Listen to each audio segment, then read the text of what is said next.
Now time for the 7 things you'll be talking about today. Number 7. A mass shooting occurred early Sunday morning at Tuskegee University's homecoming parade. I just there were a bunch of different things being said here. One dead. This was following its 100th homecoming celebration, resulting in one death and multiple injuries. It has been seen as a mass shooting, obviously. A video is posted on social media captured the chaos with sounds of gunfire and attendees shouting to stay down as they sought cover. The deceased victim was not affiliated with the university, while several others, including students, are receiving medical treatment for their injuries. An arrest has been made here in this event. There were 12 gunshot victims and 4 others hurt during the violence. Just an absolutely horrific event. Should have been a lot of fun. It was Number bad. 6. Following Donald Trump's election win, social media saw a surge of conspiracy theories, mainly from left-leaning users, but some from the right about 2020, including the assertions of missing votes from both the left and the right. Where'd all the votes go? Where'd all those votes go from 2020? Where'd all those votes go in 2024? This, of course, parallels some right-wing election denial, but from a new angle. So congratulations to that. Experts caution that these baseless allegations erode trust in democratic systems, regardless of political origin. Yeah, that's true. But are you going to go on life-destroying missions to find the people that did this and who might suggest that there were Starlink machines connected to voting machines and then destroy their lives, get them fired from their jobs, go to their house and camp out on their front lawn? No, you're not going to do that. It's almost like the media has less interest in actually getting to the bottom of these conspiracy theories. Odd. Number 5. Former Joe Biden spokesman Michael LaRosa has finally got on board with my idea from last week that Joe Biden needs to resign, allowing Vice President Kamala Harris to take office and make history as the first female Black, Indian, Jamaican president. LaRosa, who previously worked with First Lady Jill Biden, argued that Biden's resignation could reinvigorate the Democratic base and enhance the party's legacy by highlighting his commitment to diversity and leadership. Please, can we have our first DEI president? I am dying for this. Can we please do this?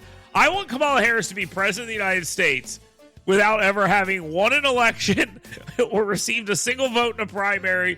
I want this to happen. Please do this.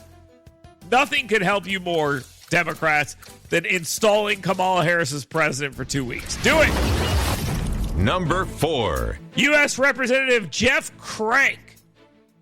Awesome name for a politician. Representative Crank, a Republican from Colorado, vowed to resist any attempt, that's a quote, resist any attempt to relocate U.S. Space Command headquarters from Colorado Springs to Huntsville, Alabama, despite expected moves under President Trump. Crank argued Colorado has the military value to retain Space Command, warning that a move would be a political choice.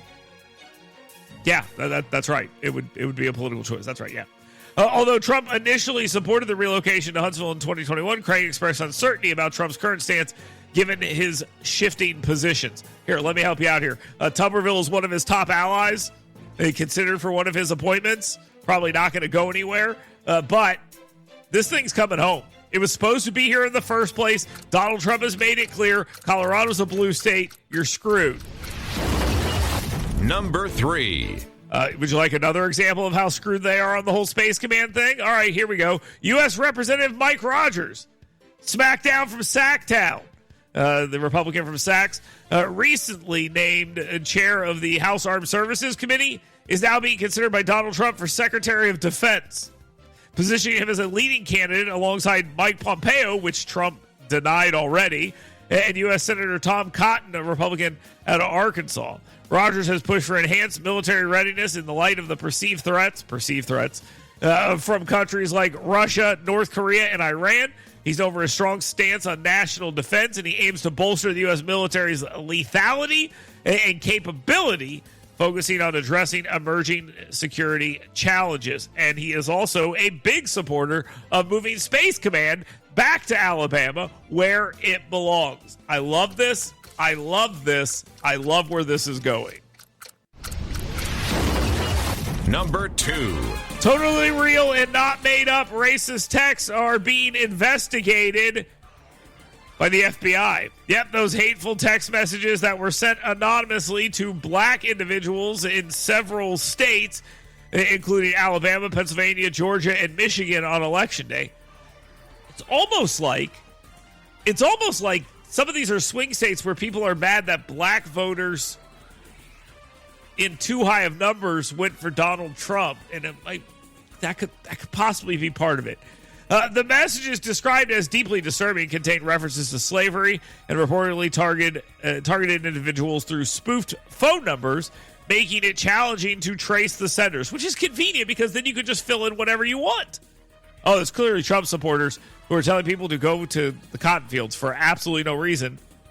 At the same time, they're saying, I hope you're happy, Republicans. It's like, yes, Republicans are happy. They won an election. Of course they're happy. What are you talking about? Why would they do this? It makes zero sense. Now, time for the number one thing you'll be talking about today. Republicans are on the verge of retaining House control with 213 seats or up to 216 seats, depending on what you're looking at and how they're calling these.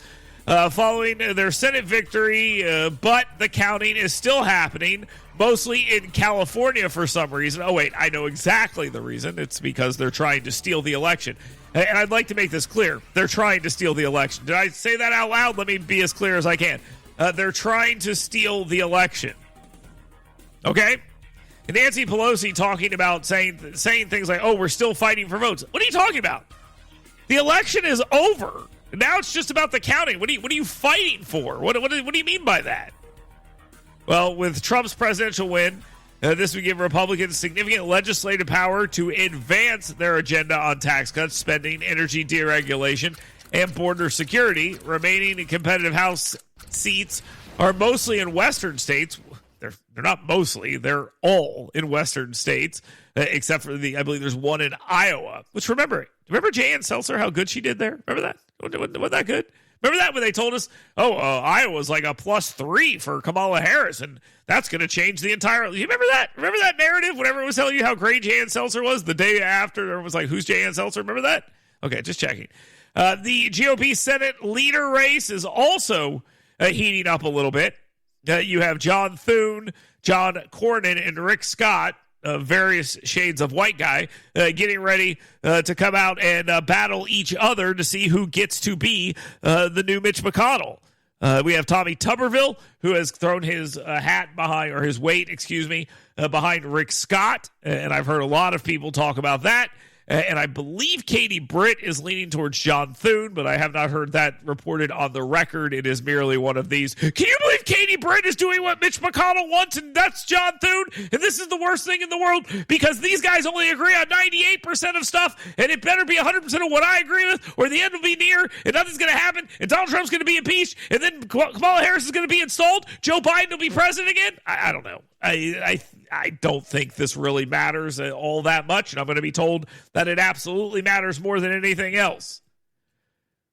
But whether it's Rick Scott or John Thune or John Cornyn, the difference between them in how they decide to legislate will be minimal.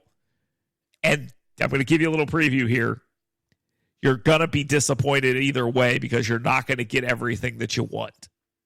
Okay? This is how governing coalitions work. And as your coalition broadens, you have more people with different ideas in it. And that makes it harder to get things passed that the base wants. But you also have power to stop the other guys from packing the Supreme Court and ending the filibuster and doing all these other things. So now we're in the gnashing of teeth phase of this, which I find incredibly tedious. Which is why I'd rather talk about text messages for 6 hours. Okay, so I'll just be completely honest with you. But this conversation will go forward. Tommy Tuberville, Katie Britt, they will be split on this, and that will split the Republican electorate in Alabama. They'll be complaining about this, and we'll be here to look at it, talk about it, and tell you what it actually means. So keep it locked right here. We will continue talking with you. You can continue talking with us. How do you do it? Well, it's incredibly simple. Watch this. 866-494-WVNN, 866-494-9866. That's the scoutpestcontrol.com, WVNN hot take text line, or you can email us. You've got mail. Dale at WVNN.com. That's the downtownrescuemission.org email inbox. Who do you want to see as the House Majority Leader? And as you answer that question, quick, tell me where John Thune is from. So that's what we're going to do. Yeah. Oh, John Thune, it's so important. He must be stopped. It's South Dakota, by the way. We'll be right back. Get WVNN's Dale Jackson's 7 Things You Should Be Talking About Today right in your email box every morning. Go to yellowhammernews.com and sign up today.